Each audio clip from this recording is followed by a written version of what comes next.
শীতকালের বিকেল এমনিতেই তাড়াতাড়ি অন্ধকার হয়ে যায়।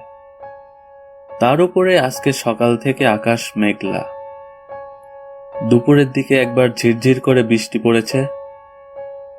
এখন অবশ্য বৃষ্টি নেই, কিন্তু আকাশে ঘন কালো মেঘ জমাট বেঁধে আছে। উত্তরে বাতাস শুরু হয়েছে।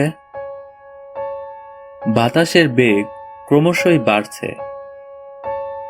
কাশীনাথ দ্রুত হাঁটছিলেন। মনে মনে ভাবছিলেন, আজ ডিসেম্বর মাসের 18 তারিখ, বোধহয় পৌষ মাস পড়ে গেছে। পৌষ মাসের প্রথম দিকে কোনো কোনো বছর খুব ঝড় বৃষ্টি হয়। কাশীনাথ একটা কুরিয়ার কোম্পানিতে কাজ করেন। চিঠিপত্র, ছোটখাটো জিনিস এইসব ঠিকানা খুঁজে পৌঁছে দিতে হয়। সময় মতো পৌঁছানোর জন্য আজকাল অনেকেই ডাকের বদলে কুরিয়ার ব্যবহার করে থাকেন। একটু পয়সা বেশি লাগে, কিন্তু দরকারি চিঠি, কাগজ, জিনিস দ্রুত ও নিশ্চিত পৌঁছয়। কাশীনাথ আজ যে দিকটায় এসেছেন, এই দিকটা তিনি খুব ভালো চেনেন না। এই অঞ্চলের জন্য কুরিয়ার কোম্পানির আলাদা লোক আছে, কিন্তু কাশীনাথের সেই সহকর্মী অনুপস্থিত থাকায় তার উপর দায়িত্ব পড়েছে যেন তিনি এই একটা চিঠি সময় মতো পৌঁছে দেন। খুব জরুরি। দমদমের পূর্ব দিকটা খুব ফাঁকা ফাঁকা।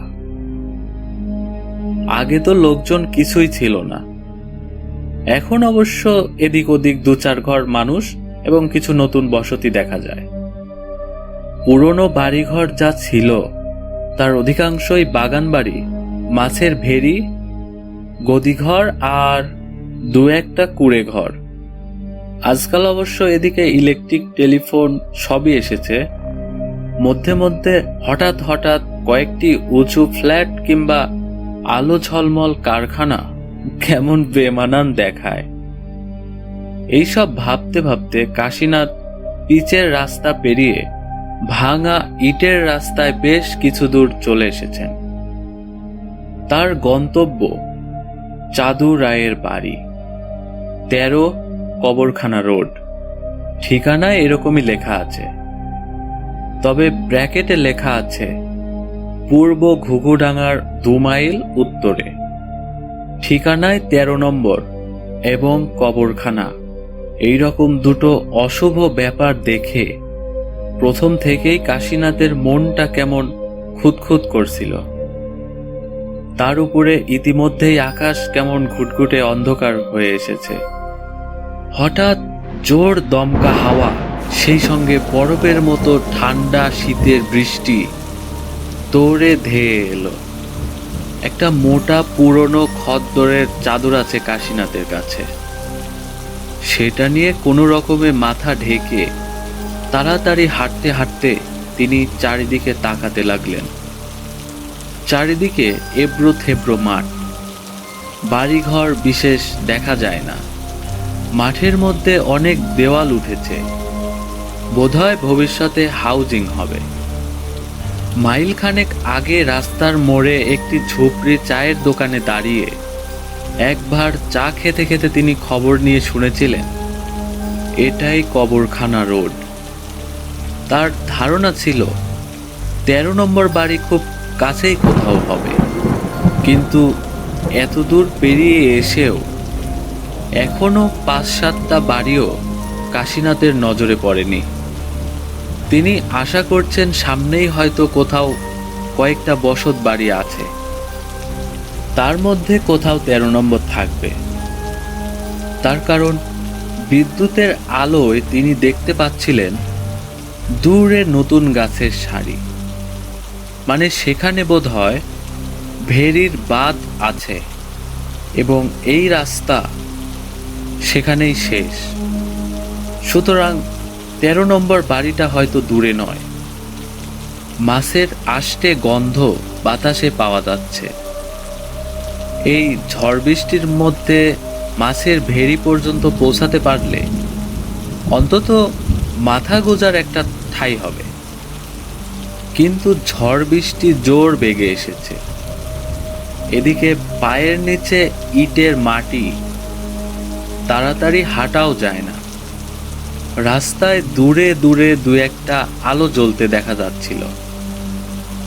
বোধহয় লোডশেডিং হয়েছে কিংবা বিদ্যুতের তার ছিঁড়ে গেছে। চারদিক নিঝুম অন্ধকার। কাশীনাথ নিজেকে কেমন অসহায় বিপদগ্রস্ত বোধ করতে লাগলেন। গভীর ঠান্ডা শরীরের অন্তঃস্থলে প্রবেশ করছে।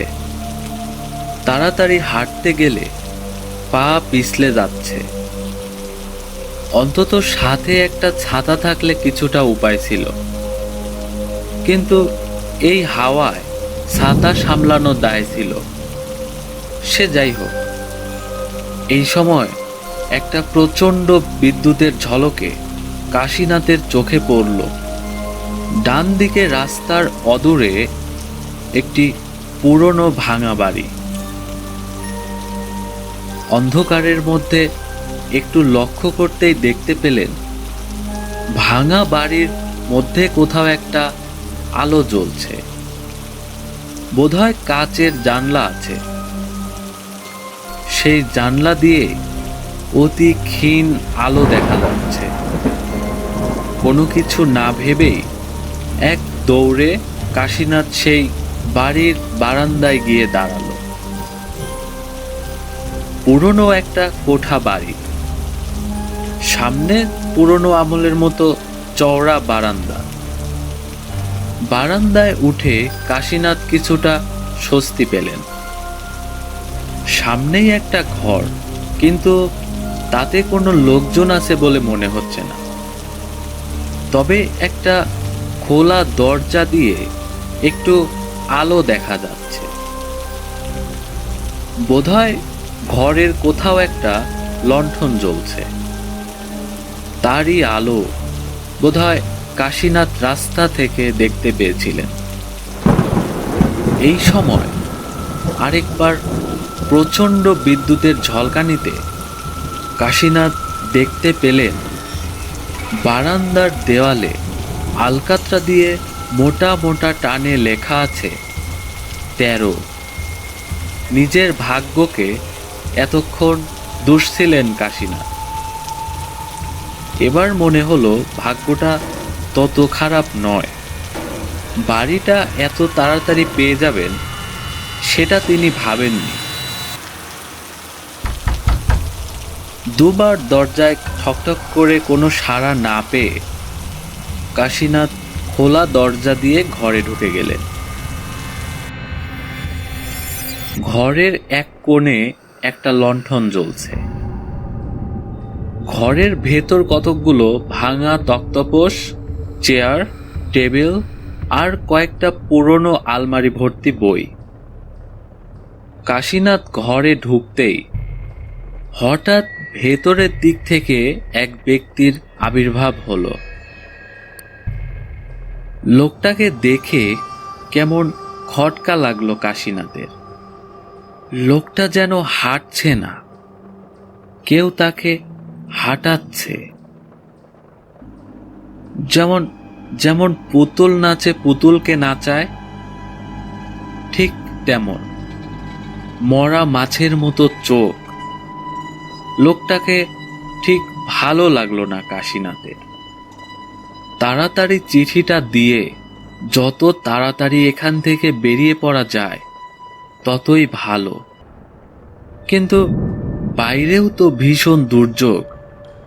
চিঠিটা ঝোলা থেকে বার করে আগন্তুকের দিকে এগিয়ে দিতেই আগন্তুক কাশীনাথকে জিজ্ঞেস করল, কার চিঠি?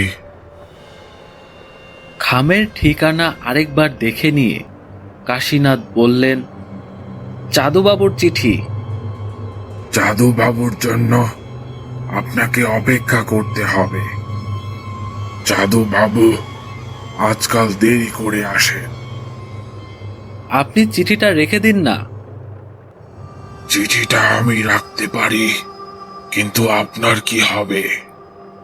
কাশীনাথ চিন্তিত হয়ে বললেন, আমার আবার কি হবে? দাঁড়ান, দেখি। তারপর আগন্তুক লোকটি রামলাল বলে কাকে ডাকতে লাগলো। একটু পরে রামলাল এলো, কিন্তু কিন্তু সে হুবহু প্রথম ব্যক্তিটির মতো দেখতে। তাকে তাকে ফিসফিস করে প্রথম ব্যক্তি কি সব যেন বললেন। তখন রামলাল কাশীনাথকে বলল, আপনাকে চাঁদু বাবুর জন্য অপেক্ষা করতে হবে। ইতিমধ্যে প্রায় একই রকম দেখতে আরেকজন তৃতীয় ব্যক্তির আবির্ভাব হলো বাড়ির ভেতরের দিক থেকে। সেও এদের সঙ্গে নিচু গলায় সলা পরামর্শ করে বলল, আপনাকে চাঁদু বাবুর জন্য অপেক্ষা করতেই হবে। এইভাবে চতুর্থ, পঞ্চম, ষষ্ঠ একজন একজন করে ঘরে এলো, আর ঘর তাতে প্রায় ভরে গেল। সকলেই একই সলা পরামর্শ করে, তারপর বলে যায় সেই একই কথা। আপনাকে চাঁদু বাবুর জন্য অপেক্ষা করতে হবে। আপনাকে চাঁদু বাবুর জন্য অপেক্ষা করতে হবে। আপনাকে চাঁদু বাবুর জন্য অপেক্ষা করতে হবে। যতবারই একজন ঢোকে, কাশীনাথ ভাবেন এই বুঝি চাঁদুবাবু। কিন্তু কিন্তু তা নয়। এদিকে বাইরে খানিকটা বৃষ্টি ধরে এসেছে। দূরে কাছে কয়েকটা ইলেকট্রিক আলো জ্বলে উঠেছে, অর্থাৎ বিদ্যুৎ ফিরে এসেছে। তবে তবে এ বাড়িতে কিন্তু বিদ্যুৎ নেই। তা না থাক, যথেষ্ট হয়েছে। কাশীনাথ আর অপেক্ষা করবেন না। এখান থেকে বেরিয়ে যেতেই হবে। বোঝা গেল খুবই ভয়াবহ পরিবেশ। মনে মনে সব ব্যাপারটা ভেবে নিয়ে কাশীনাথ এদের বললেন, দেখুন, আপনাদের ওই চাঁদুবাবুর জন্য আমি আর অপেক্ষা করতে পারবো না। এই রইল চাঁদুবাবুর চিঠি। সামনের একটা ভাঙা টেবিলের উপর চিঠিটা রেখে কাশীনাথ বেরোচ্ছিলেন। এমন সময় বাইরে জলে ডোবা মাঠে পায়ের শব্দ শোনা গেল। ছপ ছপ করে হেঁটে কে যেন আসছে। ঘরের সবাই প্রায় সমস্বরে চেঁচিয়ে উঠল, যাচ্ছেন কোথায় মশাই?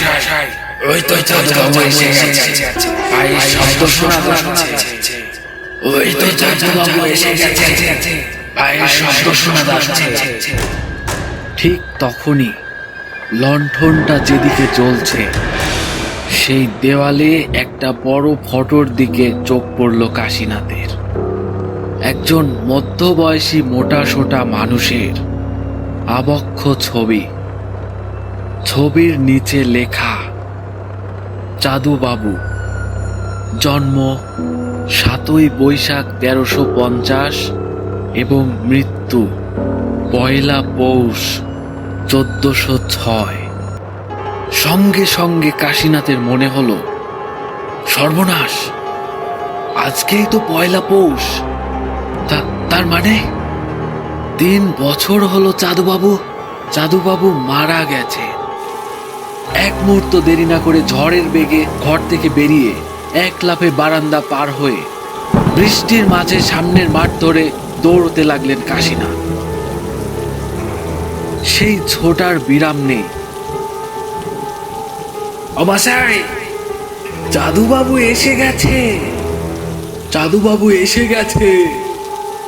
আমি চাঁদুবাবু। চাঁদুবাবু এসে গেছে। আমি চাঁদুবাবু। পেছনে জলে ভেজা পায়ের ছপছপ শব্দ। চাঁদুবাবু ঠিক পেছনেই আসছেন। ভিডিওটি কেমন লেগেছে কমেন্টসে জানাতে ভুলবেন না। পরবর্তী ভিডিও পেতে সাবস্ক্রাইব করে বেল আইকনটি প্রেস করে দিন।